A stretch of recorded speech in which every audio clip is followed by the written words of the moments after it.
আর্থিক টানাপোড়েনে পড়ে বিয়ে হয়ে যাওয়া মাধ্যমিকে পড়া সাতক্ষীরার কালীগঞ্জের প্রিয়াঙ্কা বিশ্বাস এখন সফল উদ্যোক্তা। তিনি এখন অনেক নারীর স্বপ্নের দিশারি। শ্রম, মেধা আর অদম্য ইচ্ছাশক্তি থাকলে যে বিজয় সুনিশ্চিত তার দৃষ্টান্ত স্থাপন করেছেন প্রিয়াঙ্কা। তার কারখানায় তৈরিকৃত নকশি কাঁথা এখন রপ্তানি হচ্ছে ইউরোপে। অর্জন করেছেন জেলা উপজেলার জয়িতা পুরস্কার। সাতক্ষীরা থেকে মনিরুল ইসলাম মনির পাঠানো তথ্যচিত্রে ডেস্ক রিপোর্ট। সাতক্ষীরা কালীগঞ্জ উপজেলার চম্পাফুল গ্রামের গৃহবধূ প্রিয়াঙ্কা বিশ্বাস আর্থিক অসচ্ছলতার কারণে 7 বছর আগে মাধ্যমিকে থাকা অবস্থায় বিয়ে হয় তার, কিন্তু দমে যাননি তিনি। সিদ্ধান্ত নেন লেখাপড়ার পাশাপাশি হাতের কাজ শিখে অর্থ উপার্জনের।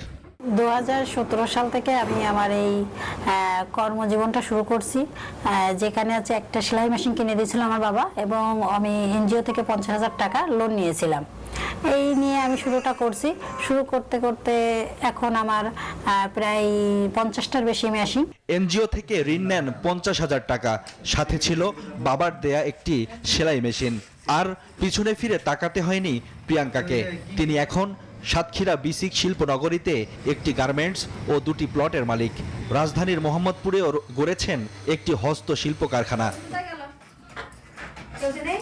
তার নেট গার্মেন্টস অ্যান্ড টেইলার্সে নানা ধরনের পোশাক তৈরির পাশাপাশি সুই সুতোর বৈচিত্র্যময় শৈল্পিক ডিজাইনে তৈরি হচ্ছে নকশি কাঁথা, যা রপ্তানি হচ্ছে ইউরোপে।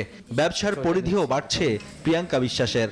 দেশের চাহিদা মিটে পাশাপাশি এখন বিদেশে যাওয়ারও আমাদের কার্যক্রম শুরু হয়েছে। বিভিন্ন নকশি কাঁথা এবং বাইরের দেশের গেঞ্জিরও অর্ডার আসতেছে, যেটা আমরা এখন তৈরি করে ওখানে উৎপাদন করে আমরা ওখানে সেল দিচ্ছি। উদ্যোক্তা প্রিয়াঙ্কার কারখানায় কর্মসংস্থান হয়েছে প্রায় 70 থেকে 80 জনের। তার সাফল্য দেখে উদ্যোক্তা হওয়ার স্বপ্ন দেখছেন অনেক নারী।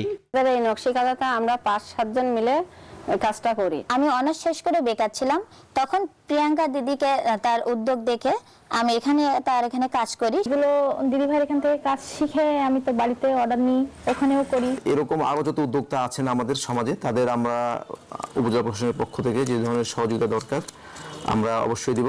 সংসার আর ব্যবসা বাণিজ্যের নানা প্রতিকূলতার মাঝেও স্নাতকোত্তর ডিগ্রি অর্জন করেছেন প্রিয়াঙ্কা। সরকারি পৃষ্ঠপোষকতা পেলে ব্যবসার পরিধি আরও বাড়াতে চান প্রিয়াঙ্কা বিশ্বাস।